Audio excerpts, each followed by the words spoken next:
Hi friends, welcome to Nisha world. ನಾನು ಇವತ್ತು MTR gulab jamun mix ಅವ್ರದ್ದು ಹೇಗೆ ಮಾಡೋದು ಅಂತ ಹೇಳ್ತಾ ಇದ್ದೀನಿ.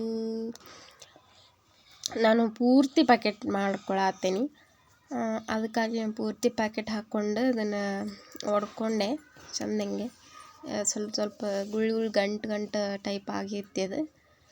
ಅದಕ್ಕೆ ಅದನ್ನು ಫುಲ್ ಇಲ್ಲಿ ಗಂಟನ್ನ ಒಡ್ಕೊಂಡು ಅದಕ್ಕೆ ಸ್ವಲ್ಪ ಅಂದರೆ ಸ್ವಲ್ಪ ಹಾಲು, ಆಮೇಲೆ ಸ್ವಲ್ಪ ನೀರು ಹಾಕಿಬಿಟ್ಟು ಚೆಂದಂಗೆ ಅದನ್ನು ಕಲಿಸ್ಕೋಬೇಕ್ರಿ.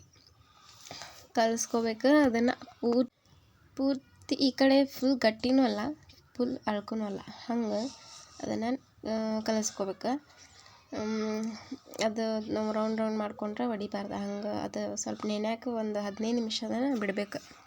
15 ನಿಮಿಷ ಅದನ್ನು ಬಿಟ್ಟು ಅದು ಚೆಂದಂಗೆ ಏನಾಕೈತಿ ನೆನ್ಕೊಂಡಿರ್ತೈತಿ. ಅದು ನೆನ್ಕೊಳ್ಳುವಷ್ಟು ಟೈಮ್ ಅದಕ್ಕೆ ಬಿಡಬೇಕು. ನೋಡ್ರಿ, ಅಲ್ಲೇ ಸ್ವಲ್ಪ ಹಾಲು ಹಾಕಿದೆ. ಆಮೇಲೆ ಸ್ವಲ್ಪ ನೀರು ಹಾಕಬೇಕು. ಅಂದ್ರೆ ಹಾಲು ಭಾಳ ಆದ್ರೂ ಅದು ಚಲೋ ಆಗೋದಿಲ್ಲ ರೀ, ಮತ್ತು ಅಳ್ಕ ಹಾಕೈತಿ. ನಮ್ಗೆ ಎಷ್ಟು ಹದಕ್ಕೆ ಬೇಕು ಅಷ್ಟು ಅದಕ್ಕೆ ಗಟ್ಟಿಗೆ ಸ್ವಲ್ಪ ನಾದ್ಕೋಬೇಕು. ಫುಲ್ ಅಳ್ಕಾದ್ರೂ ಹೊಡಿಕೊಂಡು ಹೋಗ್ತಾವ್ರಿ ಅವು. ಕಲಸ್ಕೊಂಡಿಂದ ಅದಕ್ಕೆ ಒಂದು ಪ್ಲೇಟ್ ಮುಚ್ಚಿ ಒಂದು 10 to 15 ಮಿನಿಟ್ಸ್ ಬಿಟ್ಬಿಡ್ಬೇಕು. ಆಮೇಲೆ ಅದು ಚಲೋತ್ನಂಗೆ ಅದು ಏನಾಕೈತಿ ನೆನೆದಿರ್ತೈತಿ. ಆಮೇಲೆ ಮಾಡೋಕೆ ಚಲೋ ಆಕೈತಿ ಅದು. ಅದಕ್ಕೆ ಅಷ್ಟು ಮಾಡಿ ಅದನ್ನು ಬಿಡಬೇಕು. ಸ್ವಲ್ಪ ಹೊತ್ತು ಒಂದು ಮುಚ್ಚಳ ಮುಚ್ಚಿ ಬಿಡ್ರಿ ಅದನ್ನು ಒಂದು 15 ನಿಮಿಷ.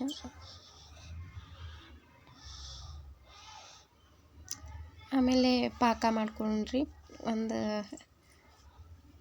ಒಂದು ಚಮ್ ನೀರು ಹಾಕಿ ಅದಕ್ಕೆ ಎಷ್ಟು ಬೇಕು ಅಷ್ಟು ಸಕ್ಕರೆ ಹಾಕಿ, ಆಮೇಲೆ ನಾನು ಸ್ವಲ್ಪ ಒಂದು ಅರ್ಧ ಅಷ್ಟು ಏಲಕ್ಕಿನ ಹರ್ಕೊಂಬಿಟ್ಟು ಹತ್ತೀನಿ. ಅಂದ್ರೆ ಅದಕ್ಕೆ ಟೇಸ್ಟ್ ಚಲೋ ಬರ್ತೈತಿ ಅಂತೇಳಿ. ಸಕ್ಕರೆ ನೋಡ್ಕೊಂಡು ಹಾಕೋರಿ, ನಿಮ್ಗೆ ಎಷ್ಟು ಬೇಕು ಅಷ್ಟು. ಭಾಳ ಸ್ವೀಟ್ ಬೇಕಂದ್ರೆ ಸ್ವೀಟ್ ಜಾಸ್ತಿ ಹಾಕೋರಿ, ಬೇಡ ನಮ್ಗೆ ಮೀಡಿಯಮ್ ಬೇಕಂದ್ರೆ ನೋಡಿ ಹಾಕೋರಿ. ನಾನು ಒಂದು ಚಮ್ ನೀರಿಗೆ 1 ಗ್ಲಾಸ್ ಅಷ್ಟು ಸಕ್ಕರೆ ಹಾಕ್ಕೊಂಡೆ. ಆಮೇಲೆ ಒಂದು ಪಿಂಚ್ ಅಷ್ಟು ಅದಕ್ಕೆ ಏಲಕ್ಕಿ ಪೌಡ್ರ್ ಹಾಕಿದೆ. ಆಮೇಲೆ ಅದು ಕುದಿ ಬಂತು, ಅದನ್ನ ಆಫ್ ಮಾಡಿ ಒಂದು ಮುಚ್ಚಳ ಮುಚ್ಚಿ ಇಟ್ಟೆ. ಆಮೇಲೆ ಅಷ್ಟರೊಳಗೆ ಹಿಟ್ಟು ಚೆಂದಂಗೆ ನೆಂದಿತ್ತು. ಆಮೇಲೆ ಕೈಗೆ ಸ್ವಲ್ಪ ತುಪ್ಪನ ಹಚ್ಕೊಂಡ್ಬಿಟ್ಟು, ಎಣ್ಣೆ ಹಚ್ಲಿಲ್ಲ ರೀ ನಾನು, ಸ್ವಲ್ಪ ತುಪ್ಪ ಹಚ್ಚಿ ಅದನ್ನು ಸ್ವಲ್ಪ ನಾದ್ದಂಗೆ ಮಾಡಿ ಅದು ರೌಂಡ್ ತುಪ್ಪ ಹಚ್ಕೊಂಡ್ರೆ ಸ್ವಲ್ಪ ಫ್ಲೇವರ್ ಚೆನ್ನಾಗಿ ಬರ್ತೈತಿ ಅಂತೇಳಿ ಸ್ವಲ್ಪ ರೌಂಡ್ ಮಾಡಿ ಇಟ್ಟೆ ನಾನು. ಆಮೇಲೆ ಫುಲ್ ಎಲ್ಲದನ್ನು ಮಾಡ್ಕೊಂಡ್ಮೇಲೆ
ಎಣ್ಣೆ ಕಾಯಕ್ಕೆ ಇಟ್ಕೋರಿ.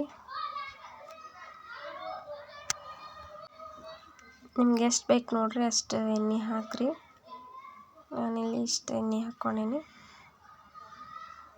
ಆಮೇಲೆ ಎಣ್ಣೆ ಕಾದ್ಮೇಲೆ ಒಂದು ಬಿಟ್ಟು ನೋಡಿದೆ, ಆಮೇಲೆ ಎಣ್ಣೆ ಕಾದಿತ್ತು.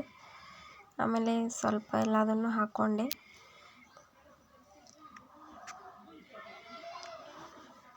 ಆಮೇಲೆ ಅವು ಸ್ವಲ್ಪ ಕೆಂಪು ಬಣ್ಣಕ್ಕೆ ತಿರುಗೋ ಮಟನೂ ಫ್ರೈ ಮಾಡ್ಕೊರಿ. ಆಮೇಲೆ ಪಾಕ ಬಿಸಿ ಇರಬೇಕಾದ್ರೆ ಹಾಕ್ಕೊಳಕ್ಕೆ ಹೋಗ್ಬೇಡ್ರಿ, ಇವು ಎಲ್ಲ ಒಡೆದು ಬಿಡ್ತಾವೆ.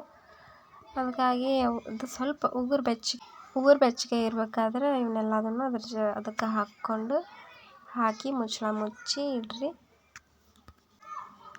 ಇದು ಒಂದು 2-3 ಗಂಟೆ ನೆನ್ಕೊಂಡ್ರೆ ಸಾಕಾಗುತ್ತೆ. ಆಮೇಲೆ ನೀವು ತಿನ್ನೋಕೆ ತೊಗೋಬೋದು. ನನ್ನ ಮಗಳಿಗೆ ಜಾಮೂನ್ ಅಂದರೆ ತುಂಬ ಇಷ್ಟ.